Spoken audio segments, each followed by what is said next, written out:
Hello dear students.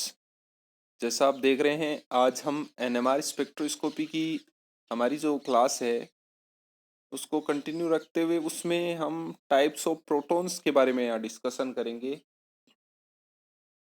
और types of protons में हम होमोटॉपिक, इनेंशियोटॉपिक और डाइस्टीरियोटॉपिक प्रोटॉन्स के बारे में यहाँ पर डिस्कशन करेंगे। आपके ध्यान के लिए एक बात बताना चाहूँगा कि होमोटॉपिक और इनेंशियोटॉपिक जो प्रोटॉन्स होते हैं उनका एक ही सिग्नल होता है, सेम सिग्नल होता है। यानी आपके पास दो प्रोटॉन है और दोनों अगर होमोटॉपिक प्रोटॉन है तो उनका एनएमआर स्पेक्ट्रोस्कोपी में एक सिग्नल मिलेगा। इसी तरह इनेंशियोटॉपिक प्रोटॉन है दो, उनके लिए भी एनएमआर स्पेक्ट्रोस्कोपी में सेम सिग्नल होगा। जबकि डाइस्टीरियोटॉपिक जो प्रोटॉन्स होते हैं वो एनएमआर स्पेक्ट्रोस्कोपी में अलग अलग सिग्नल्स देते हैं। तो सबसे पहले देखिए होमोटॉपिक, इनेंशियोटॉपिक and डाइस्टीरियोटॉपिक्स। Let's look more closely at the protons of a single sp3 hybridized CS2 group. Group to determine whether these two protons are always equivalent to each other. Three examples illustrate different outcomes. CS3, CS2, CS3 has two different type of protons. देखिए propane है आपके पास इसमें हम कह रहे हैं कि दो तरह के प्रोटॉन्स हैं। फर्स्ट है CS3 ग्रुप के कारण और सेकंड है CS2 ग्रुप के कारण। अब हमें यह कैसे पता चले कि जो CS2 ग्रुप के प्रोटॉन्स हैं वो इक्विवेलेंट हैं या नहीं है? तो देखिए वही तरीका हमें अपनाना है जिसके बारे में हमने पिछली क्लास में बात की थी कि इन प्रोटॉन्स को हमें जेड एटम उससे रिप्लेस करना है। और फिर हम देखेंगे कि हमारे पास में जो कंपाउंड आ रहे हैं दोनों को बारी बारी से करना है, वो आइडेंटिकल है या नहीं है, सेम प्रोडक्ट आ रहा है या नहीं आ रहा। अगर वो सेम प्रोडक्ट आ रहा है तो एनएमआर स्पेक्ट्रोस्कोपी में वो सेम सिग्नल देंगे। तो हमने जब इनको एच ए और एच बी से डिनोट कर रखा है प्रोटॉन्स को, उनको जेड एटम से सब्स्टिट्यूट किया तो हमारे पास में चाहे एच ए को सब्स्टिट्यूट करो चाहे एच बी को करो, आइडेंटिकल प्रोटॉन्स प्रोडक्ट आ रहे हैं। When substitution of two hydrogen atoms by Z forms the same product, these equivalent hydrogens are called homotopic protons. और इस तरह से जो ये होमोटोपिक प्रोटॉन्स हैं वो सेम एनएमआर सिग्नल देंगे। नेक्स्ट हम बात करें, हमारा नेक्स्ट एग्जांपल है ब्रोमोएथेन CH3CH2Br।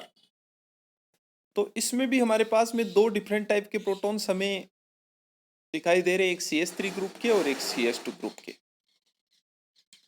अब हम इन CS2 ग्रुप के प्रोटॉन्स के बारे में स्टडी करते हैं कि ये इक्विवेलेंट हैं या नहीं है। तो जब हम इनको किसी अदर एटम से रिप्लेस करते हैं, किसी भी हाइड्रोजन को इनमें से HA और HB में से भी किसी को भी रिप्लेस करते हैं तो हमारे पास एक स्टीरियो सेंटर क्रिएट होता है। देखिए आप CS3 इसको Z से रिप्लेस किया तो ये जो CS2 वाला कार्बन था, अब ये कार्बन चार डिफरेंट एटम या ग्रुप ऑफ एटम से अटैच है और इस प्रकार ये स्टीरियो सेंटर क्रिएट हो गया। तो इस प्रकार से जब इनको हम एक बार HA को रिप्लेस करेंगे और एक बार HB को रिप्लेस करेंगे तो हमारे पास में जो प्रोडक्ट होंगे वो एक दूसरे के इनेंशियोमर होंगे। और ध्यान रखने वाली बात यह है कि एनएमआर स्पेक्ट्रोस्कोपी में जो इनेंशियोमर्स होते हैं वो सेम सिग्नल देते हैं, यानी उनका एनएमआर स्पेक्ट्रोस्कोपी में एक ही सिग्नल होता है। तो इस प्रकार हमने देखा कि होमोटॉपिक प्रोटॉन्स और जो इनेंशियोटॉपिक प्रोटॉन्स हैं, यानी जिन प्रोटॉन्स को बारी बारी से रिप्लेस करने पे अदर एटम से इनेंशियोमर बन रहा है वो इनेंशियोटॉपिक प्रोटॉन्स है। इन दोनों ही केस में एनएमआर स्पेक्ट्रोस्कोपी में सेम सिग्नल आता है। थर्ड हम बात कर रहे हैं यहाँ पर, हमारे पास में ऑलरेडी एक स्टीरियो सेंटर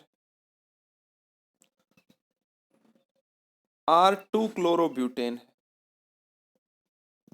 यानी जो एन ब्यूटेन है उसमें सेकंड नंबर के कार्बन पर हमने एक हाइड्रोजन की जगह क्लोरीन एटम से उसको पहले से रिप्लेस कर रखा है।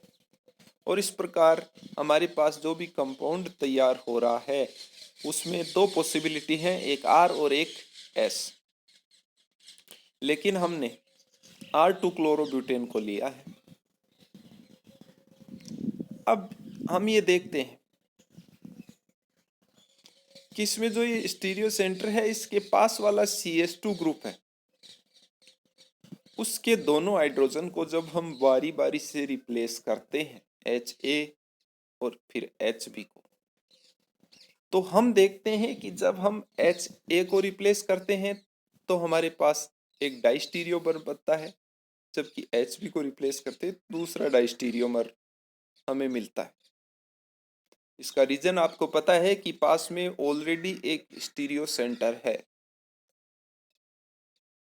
तो जब ये डाइस्टीरियोमर बनेंगे तो इस प्रकार का जो प्रोटॉन्स होगा वो डाइस्टीरियोमरिक प्रोटॉन्स होंगे।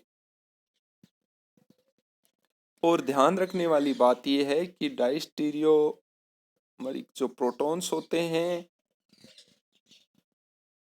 वो प्रोटॉन्स कभी भी एनएमआर स्पेक्ट्रोस्कोपी में सेम सिग्नल नहीं देते, यानी उनके कारण अलग अलग सिग्नल्स आते हैं। तो यहाँ हमने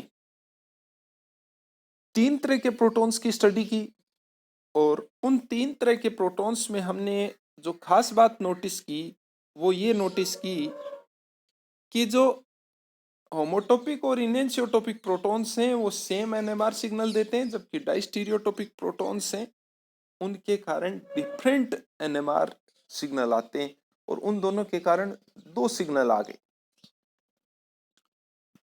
इसी प्रकार हमारे पास बहुत सारे एग्जाम्पल हो सकते हैं, जिनमें सबसे पहले तो हमें ये देखना होता है कि ये प्रोटॉन्स हैं ये इनेंशियोटोपिक हैं या डाइस्टीरियोटोपिक हैं या फिर हमारे पास होमोटोपिक प्रोटॉन्स हैं। और ये सब देखने के बाद हम ये तय करते हैं कि ये गिवन कंपाउंड जो है वो एनएमआर स्पेक्ट्रोस्कोपी में कितने सिग्नल हमें देता है। तो हम कुछ यहाँ एग्जांपल्स की बात कर रहे हैं।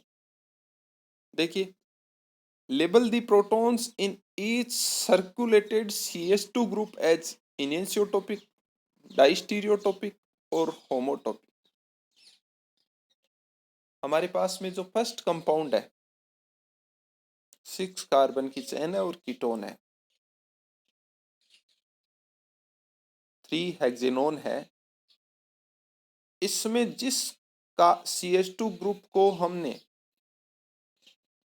सर्कल्ड कर रखा है ये प्रोटॉन किस तरह के प्रोटॉन है ये हमें देखना। तो आप इजीली बता सकते हो कि ये जो दोनों प्रोटॉन्स हैं वो इनेंशियोटोपिक प्रोटॉन्स, क्योंकि इनको हम जब रिप्लेस करते हैं तो हमारे पास इनेंशियोमर्स का फॉर्मेशन होता है, इसलिए कैसे प्रोटॉन्स है इनेंशियोटोपिक प्रोटॉन्स। नेक्स्ट वाले जो प्रोटॉन्स हैं उनको जब हम रिप्लेस करते हैं,